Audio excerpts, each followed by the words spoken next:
Облыстық ішкі істер департаментінде бұқаралық ақпарат құралдары өкілдері мен қазақстандық полицейлердің төл мерекелер қарсаңында салтанатты жиын өтті.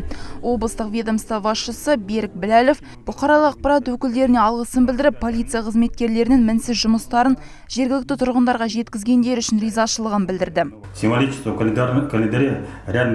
Ресми түрде күнтізбе бойынша екі кәсіби мереке тойланады. Олардың бірі қазақстандық полицейлердің күні болса, екіншісі журналистердің күні.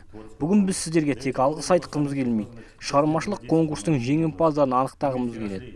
Осы жылдың ішінде департамент журналистермен тығыз қарым-қатынаста жұмыс атқарып келеміз. Бірге алға дамып, ілгері бастық.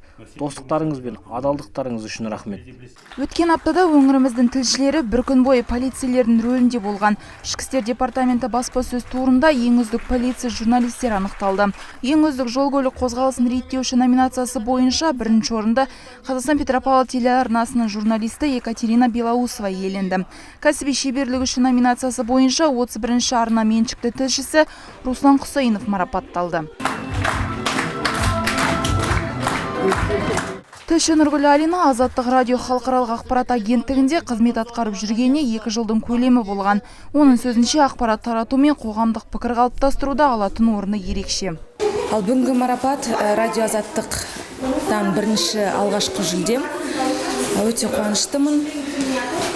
Әлі де осы белеспен тоқтап қалмай, ары қарай көптеген байқауларға қатысып, жеңеміз деген ойдамын. Мемлекеттің алға басып дамуында, қоғамда тұрақтылықты қалыптасуында бұқаралық ақпарат құралдарын алатын орын ерекше. Салтанатты жиын барысында журналистерге арналған тосын сыйлар мұнымен аяқталып қалмады. Мереке ішкі істер департаменті ұйымдастырған концерттік бағдарламаға ұласты. Алима Рахматулла, Диана Халимова, Қуаныш Шәлтенов, Первый Северный телеарнасы.